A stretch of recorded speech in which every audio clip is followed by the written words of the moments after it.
الحمد لله رب العالمين والصلاة والسلام على أشرف الأنبياء وإمام المرسلين نبينا محمد وعلى آله وصحبه أجمعين أما بعد. Nous continuons notre explication et l'exégèse de Sourate Qaf que l'on avait commencé la semaine dernière, dans lequel Allah subhanahu wa ta'ala cite comment ceux qui n'ont pas cru en lui ont traité le prophète sallallahu alayhi wa sallam de menteur et n'ont pas cru à sa révélation sallallahu alayhi wa sallam, de même que ceux qui n'ont pas cru en Allah ne croient pas au jour de la résurrection, ne croient pas qu'il viendra un jour où tout le monde sera ressuscité et tout le monde sortira de leur tombe pour être jugé devant le Seigneur de l'univers. De même qu'ils ont traité de mensonges et n'ont pas cru en la révélation qui est le Coran, la parole d'Allah subhanahu wa ta'ala, la vérité même. Après qu'Allah subhanahu wa ta'ala ait cité ces mensonges de la part des non-musulmans envers le prophète sallallahu alayhi wa sallam, envers la résurrection et envers le Coran, Allah azza wa jal a cité des preuves qui montrent sans aucun doute que la résurrection est vraie et qu'Allah subhanahu wa ta'ala est capable de toutes choses et rien ne l'affaiblit subhanahu wa ta'ala. Il a donc cité des preuves concrètes, des preuves que ces personnes qui renient toutes ces choses voient de leurs propres yeux et touchent avec leurs mains. Allah subhanahu wa ta'ala dit: n'ont-ils donc pas vu le ciel au-dessus d'eux? Comment nous l'avons bâti? Allah subhanahu wa ta'ala dit: n'ont-ils pas vu, c'est-à-dire ceux qui ne croient pas en ces choses précédemment citées, n'ont-ils pas vu le ciel au-dessus d'eux? Comment nous l'avons bâti? Qui a bâti ces cieux? Allah subhanahu wa ta'ala dit dans le Coran, dans une autre version, dans une autre sourate: le ciel, nous l'avons construit par notre puissance et nous l'étendons, et la terre, nous l'avons étendue et parfaitement nivelée. Allah subhanahu wa ta'ala, c'est lui qui a créé les cieux. Ceux qui renient, ne regardent-ils pas le ciel au-dessus d'eux? Allah subhanahu wa ta'ala a dit le ciel au-dessus d'eux. Car une chose élevée a pour habitude de reposer sur des piliers, a pour habitude d'être posée sur des murs, sur des choses qui la soutiennent. Où sont les piliers des cieux? Qui soutient ce ciel immense, qui est illimité? C'est Allah subhanahu wa ta'ala. Comme il le dit dans le Coran, Allah est celui qui a élevé les cieux sans piliers visibles. Et Allah subhanahu wa ta'ala dit dans un autre verset: Allah retient les cieux et la terre afin qu'ils ne s'affaissent pas.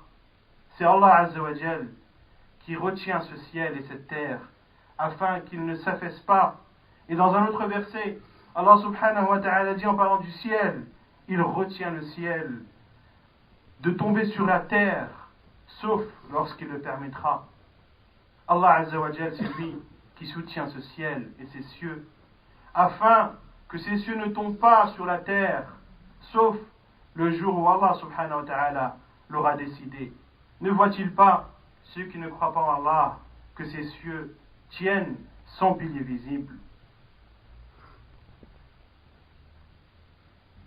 Comment nous l'avons bâti? Qui a bâti ces cieux qui n'ont pas de limite, qui ne s'arrêtent pas? Quelqu'un a-t-il pris le ciel en trouvant une extrémité de ce ciel? Non. N'ont-ils pas vu le ciel au-dessus d'eux? Comment nous l'avons bâti et embelli? Allah subhanahu wa ta'ala a aussi embelli ce ciel, l'a embelli par les étoiles, l'a embelli par le soleil et la lune. Et comment il est sans fissure? N'ont-ils pas regardé comment Allah subhanahu wa ta'ala a créé ces cieux? Comment les a-t-il bâtis et embellis? Et comment ces cieux ne comportent pas de fissures? La création d'Allah subhanahu wa ta'ala est parfaite. Elle ne comporte pas de défaut. Ainsi Allah Azza wa Jalla dit dans Surat Al-Mulk, dans Surat la royauté, celui qui a créé les 7 cieux superposés, sans que tu ne vois de distorsion dans la création. Puis Allah subhanahu wa ta'ala dit, ramène sur elle le regard, c'est-à-dire regarde encore une fois le ciel. Vois-tu une brèche? Et regarde encore une deuxième fois, et ton regard reviendra humilié et frustré. Regarde, toi qui ne crois pas en Allah Azza wa Jal, regarde le ciel, essaie de trouver une brèche, essaie de trouver une fissure, essaie de trouver une malformation. Regarde une fois, 2 fois, 3 fois, autant que tu le veux.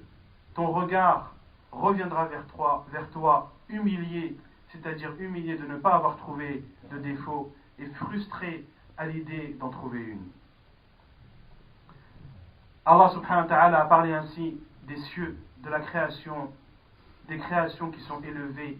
Puis Allah azza wa jalla a parlé de la terre. Wal arda madadnaha, et la terre, nous l'avons étendue. Allah subhanahu wa ta'ala a étendu cette terre pour les gens et a fait de cette terre un tapis pour les gens et pour les animaux, un tapis sur lequel ils marchent, ils courent et voyagent. Quelqu'un a-t-il trouvé une extrémité à la terre?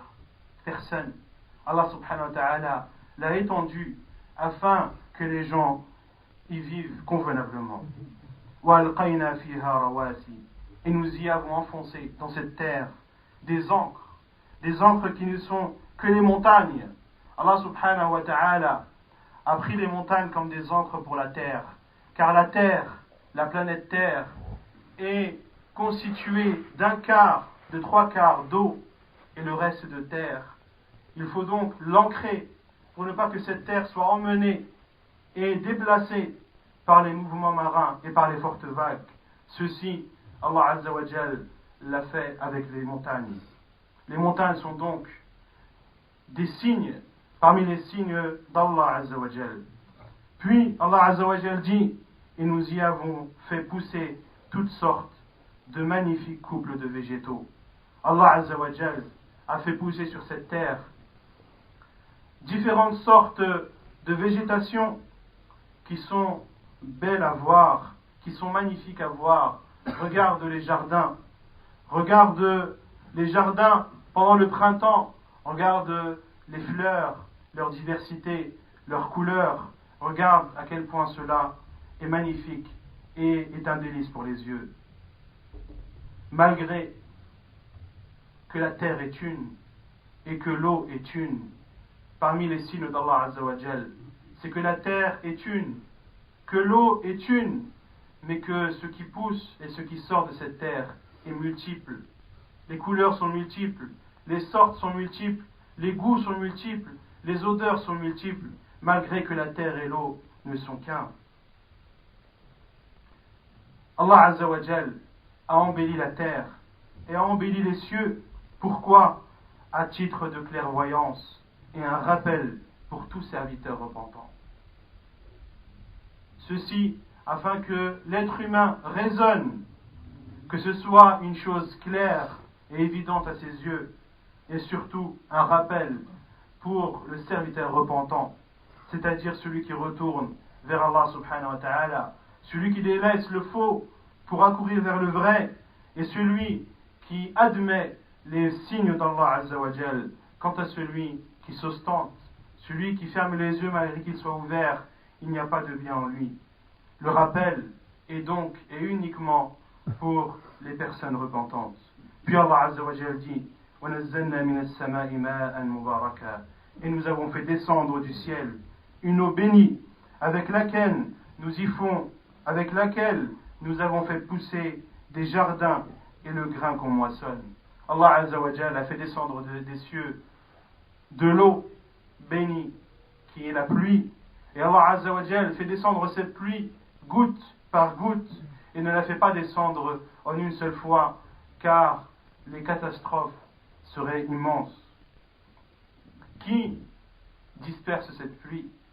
Qui fait en sorte qu'elle tombe sur cette terre goutte par goutte, et qui fait en sorte que cette pluie tombe dans un endroit sans tomber dans un autre, et qui fait en sorte que cette pluie tombe dans une période et ne tombe pas dans une autre, celui qui fait descendre la pluie, c'est Allah Azza wa Jal. Et il dit subhanahu wa ta'ala, et nous ne le faisons descendre que dans une mesure déterminée. Allah subhanahu wa ta'ala fait descendre la pluie du ciel de façon calculée et bien déterminée.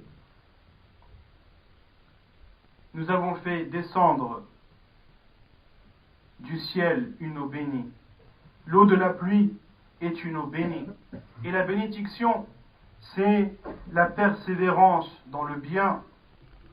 Cette eau, c'est-à-dire l'eau de la pluie, est donc un bien immense. Parmi ces biens, c'est que cette eau alimente les arbres, remplit les puits, et de cette eau boivent les êtres humains ainsi que leurs bestiaux. Il a été rapporté dans le Sahih Muslim et dans Sunan Abi Daoud, selon Anas ibn Malik radiyallahu anhu, lorsqu'il dit: une pluie nous a touchés alors que nous étions avec le prophète sallallahu alayhi wa sallam. Le prophète sallallahu alayhi wa sallam est donc sorti et a enlevé certains de ses vêtements pour que l'eau de la pluie atteigne son corps sallallahu alayhi wa sallam. Nous avons dit: ô envoyé d'Allah, pourquoi tu fais cela? Il a dit: car la pluie est venue il n'y a pas si longtemps d'Allah subhanahu wa ta'ala. C'est-à-dire que c'est Allah subhanahu wa ta'ala qui a créé cette pluie, et que cette pluie est une miséricorde, et qu'elle a été créée très récemment par Allah subhanahu wa ta'ala. Il est donc autorisé aux musulmans de considérer l'eau de la pluie comme étant bénie, et lorsqu'il y a un temps de pluie, de découvrir sa tête ou autre partie de son corps afin que cette eau l'atteigne. Pour preuve de ce hadith, comme je le rappelle, qui est authentique et rapporté dans le Sahih Muslim. فَأَنبَتْنَا بِهِ جَنَّاتٍ وَحَبَّ الْحَصِيدِ. Et Allah Azza wa Jal a fait pousser de cette eau des jardins et des grains qu'on moissonne.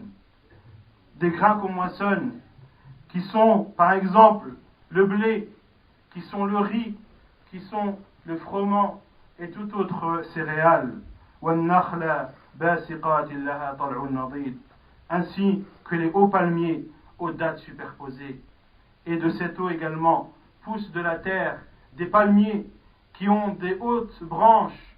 Un palmier qui est, comme Allah subhanahu wa ta'ala l'a cité et l'a décrit dans le Coran, un arbre bon.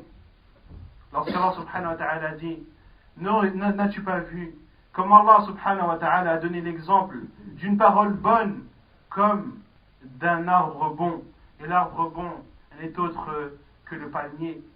Quant à l'olivier, c'est un arbre béni, comme Allah subhanahu wa ta'ala a cité dans le Coran: min shajaratin mubarakatin zaytuna, d'un arbre béni qui est l'olivier. وَالنَّخْلَ بَاسِقَاتٍ, et des hauts palmiers qui sortent de cette eau, ou qui sortent de la terre, après qu'elle ait été atteinte par l'eau de la pluie. Un palmier qui commence tout petit, et qui grandit jusqu'à atteindre des hauteurs impressionnantes, et dans ces hauteurs, des grappes de dattes superposées se forment, les dattes les unes au-dessus des autres, et chacune de ces dattes est alimentée par cette terre. Ceci n'est-il pas un signe de la création d'Allah subhanahu wa ta'ala? Ceci n'est-il pas un signe de la force d'Allah azza wa jal, et qu'il est capable de toutes choses? Rizqan lil ibad. Puis Allah a dit: pourquoi? A donné l'explication. Pourquoi est-ce que la terre fait pousser ces choses, ces arbres et ces grains que l'on moissonne? Rizqan lil ibad, substance, comme substance pour les serviteurs. وَأَحْيَيْنَا بِهِ بَلْدَةً مَيْتًا. Puis Allah subhanahu wa ta'ala dit en parlant de la pluie: et par elle, nous avons redonné la vie à une contrée morte. Par cette pluie, Allah subhanahu wa ta'ala peut faire revivre une terre morte, une terre aride, dénudée de toute végétation, dénudée de tout arbre. Il suffit que l'eau de la pluie tombe sur elle pour que quelques jours après, la végétation commence à pousser. كذلك الخروج. Ainsi se fera la résurrection. Ainsi se fera la résurrection. Celui qui est capable de faire revivre une terre morte et aride, est capable de faire ressortir les morts de leur tombe, le jour du jugement, et de les juger, cela est plus que facile pour Allah Azza wa Jal. Mais où sont la raison? Où est la raison? Où ce sont qui se prétendent des intellectuels, ceux qui se prétendent être des penseurs, etc., etc., ne raisonnent-ils pas dans ces signes évidents que l'on voit tous les jours de nos propres yeux? Ne raisonnent-ils pas dans ces signes et se rabaissent et s'humilient devant Allah subhanahu wa ta'ala en croyant en lui, en nous l'adorant seul sans ne rien lui associer, en attestant que Muhammad sallallahu alayhi wa sallam est bel et bien son envoyé, et en attestant que le Coran est la parole d'Allah Azza wa Jal sans aucun doute.